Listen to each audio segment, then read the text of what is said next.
প্রিয় শিক্ষার্থীরা, তোমাদেরকে জুয়েল ইংলিশ একাডেমিতে আরো একবার স্বাগত। তোমরা যারা ইংরেজি শিখতে চাও, ইংরেজি শিক্ষার প্রথম শর্ত হচ্ছে তোমাদেরকে ভার্বের উপরে অত্যন্ত দক্ষ হতে হবে। অর্থাৎ তুমি যদি ইংরেজিতে কথা বলতে চাও অথবা ফ্রি হ্যান্ড রাইটিং লিখতে চাও, কোনো কিছু মুখস্থ ছাড়াই কিছু লিখতে চাও, যেমন paragraph, composition, letter, application etcetera, তাহলে তোমাকে ভার্বের রূপগুলো সম্পর্কে জানতে হবে। ভার্বের কোন টেন্সে সাবজেক্টের সাথে কোন টেন্সে ভার্বটা কি রূপে ব্যবহৃত হবে, এই বিষয়ে তোমাদের অত্যন্ত দক্ষ হতে হবে। তাহলে আজকের এই ভিডিওটির মাধ্যমে তোমরা শিখতে পারবে একটি প্রেজেন্ট টেন্সের সাবজেক্ট যদি ফার্স্ট পারসন হয় তাহলে ভার্ব কেমন হবে, সাবজেক্ট যদি সেকেন্ড পারসন হয় ভার্ব কেমন হবে, সাবজেক্ট যদি থার্ড পারসন হয় তাহলে ভার্ব কেমন হবে।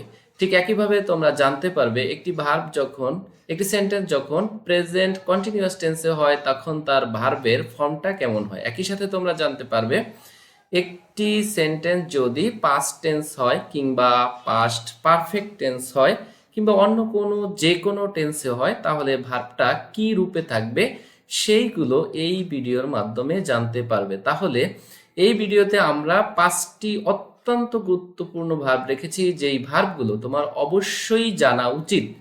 একে একে এইভাবে দৈনন্দিন প্রয়োজনীয় ইংরেজি বলার জন্য কিংবা কমিউনিকেট করার জন্য অথবা উচ্চতর শিক্ষার জন্য অথবা অ্যাডভান্স লেভেলে ইংরেজি বলার জন্য যে সমস্ত ভার্বগুলো খুব বেশি প্রয়োজন হয়, আমরা সেই ভার্বগুলো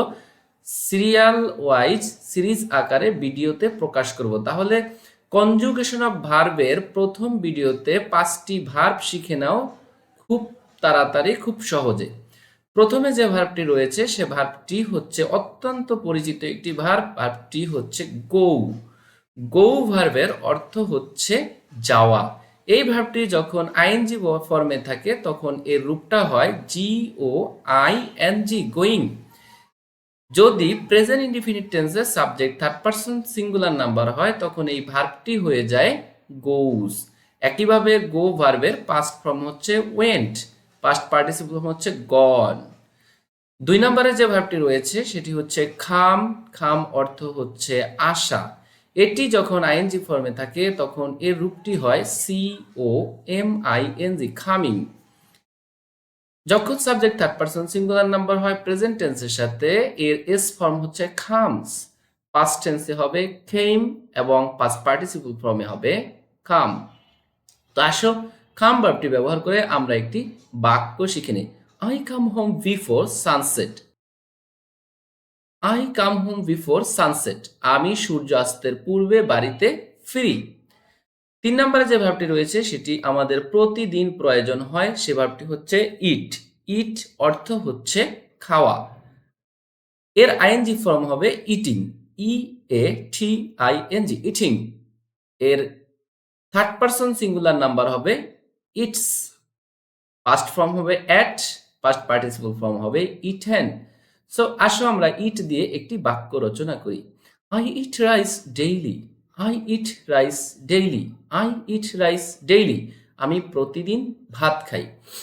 4 নম্বরে যে ভার্বটি রেখেছি সেটি আমাদের দৈনন্দিন জীবনে অনেক প্রয়োজন হয়। এই ভার্বটি হচ্ছে WRITE, রাইট। রাইট, রাইটের আইএনজি ফর্ম হচ্ছে রাইটিং। রাইটিং, রাইট অর্থ হচ্ছে লেখা। সাবজেক্ট যখন থার্ড পারসন সিঙ্গুলার নাম্বার হবে এই রাইট ভার্বটা পরিবর্তন হয়ে যাবে রাইটসে, WRITES, writes. Past form wrote, past participle form written. চলো এবার আমরা রাইট ভার্বটি ব্যবহার করে একটি বাক্য শিখে নিই। I write a letter every week. I write a letter every week. I write a letter every week, আমি প্রতি সপ্তাহে একটি চিঠি লিখি। তাহলে রাইট ভার্বের অর্থ হচ্ছে লেখা। এর এস ফর্ম হচ্ছে রাইটস, পাস্ট ফর্ম হচ্ছে রোট, পাস্ট পার্টিসিপল ফর্ম হচ্ছে রিটেন। পরবর্তীতে যে ভার্বটি রয়েছে সেটি হচ্ছে খুবই প্রয়োজনীয় একটি ভার্ব, রিড। রিড ভার্বের আইএনজি ফর্ম হচ্ছে রিডিং। রিড অর্থ হচ্ছে গিয়ে পড়া। যখন subject third person singular number হবে এই রিড ভার্বটি প্রেজেন্ট টেন্সে পরিবর্তিত হয়ে হবে রিডস। এর পাস্ট ফর্ম এবং পাস্ট পার্টিসিপল ফর্ম দুটি ফর্মই হবে রেড, রিড।